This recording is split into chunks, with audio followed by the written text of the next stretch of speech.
Na série Jesus, Sua Vida, Seu Caráter, Nossa Missão, nesse 24º dia de devocionais, nós queremos meditar sobre o tema Ajustando-se em Obediência. Eu convido você a ler a sua própria Bíblia em Mateus capítulo 2, versos 13 a 23.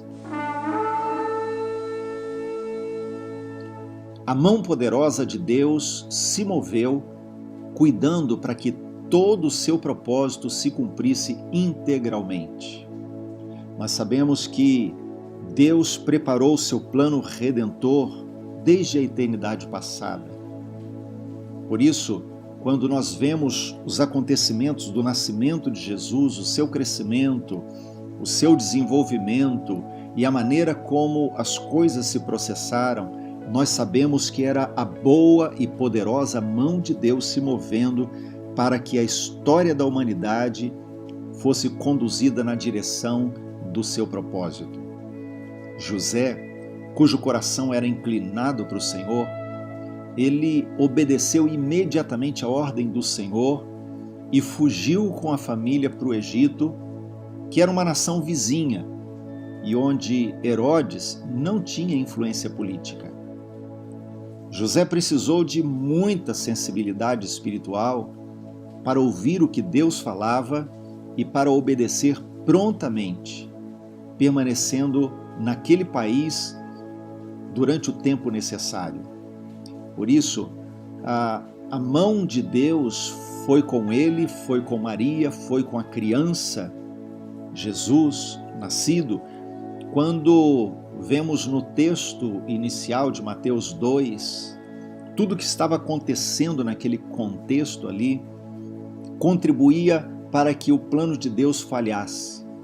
Mas Deus, que é sábio e Deus que é pleno em todo poder e sabedoria, ele conduziu as coisas e José foi a pessoa sensível a Deus para seguir segundo o plano que Deus havia estabelecido. E Deus conduz tudo para que a sua vontade se cumpra integralmente. Por isso, lá em Oséias, capítulo 11, verso 1, diz: do Egito chamei o meu filho. Falando daquela ida de José, Maria e a criança para o Egito e depois retornando no tempo apropriado. É muito interessante observar que Deus usa figuras do Velho Testamento para revelar os seus projetos futuros e apontar para Jesus. O símbolo que o profeta Oséias usa é o do povo de Israel quando se refugiara no Egito nos seus primeiros anos de vida como povo, e a maneira como Deus o fez sair dali. Então, quando José, o filho de Jacó, ele vai para o Egito como escravo, depois seu pai e os seus irmãos descem para ali também, porque havia fome na terra e só o Egito tinha grãos, tinha alimento.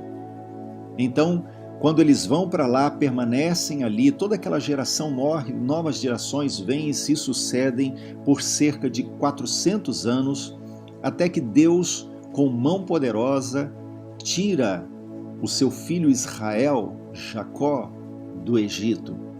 Então Deus está usando aqui com o povo de Israel aquilo que aconteceria muito tempo depois com Jesus.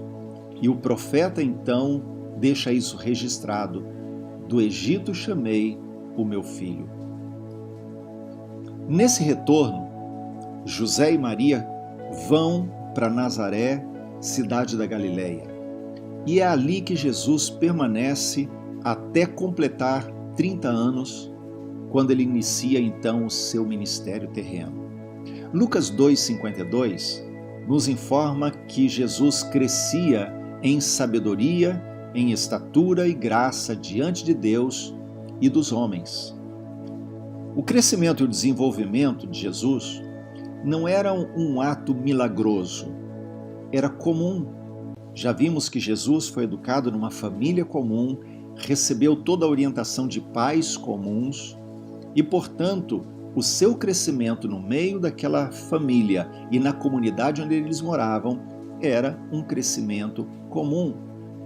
E Jesus, ele era obediente aos seus pais, e a palavra de Deus nos ensina também que ele foi obediente à lei até a morte, cumprindo o glorioso chamado que ele tinha de resgate da humanidade. O seu crescimento foi normal, equilibrado e completo. Ele não surgiu do nada, mas nasceu e cresceu para uma missão eterna.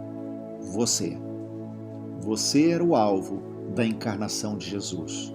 Você era o alvo quando ele decidiu se fazer carne, habitar na terra como homem, passar por tudo que teve que passar. Deus, o glorioso Deus, Criador dos céus e da terra, se fez homem, se fez escravo, se fez servo, habitou entre nós, teve que passar pela educação humana e então enfrentar uma morte de cruz apenas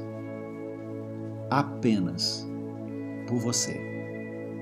Apenas porque te amou, porque te ama e porque te amará por toda a eternidade, porque o seu amor é um amor eterno.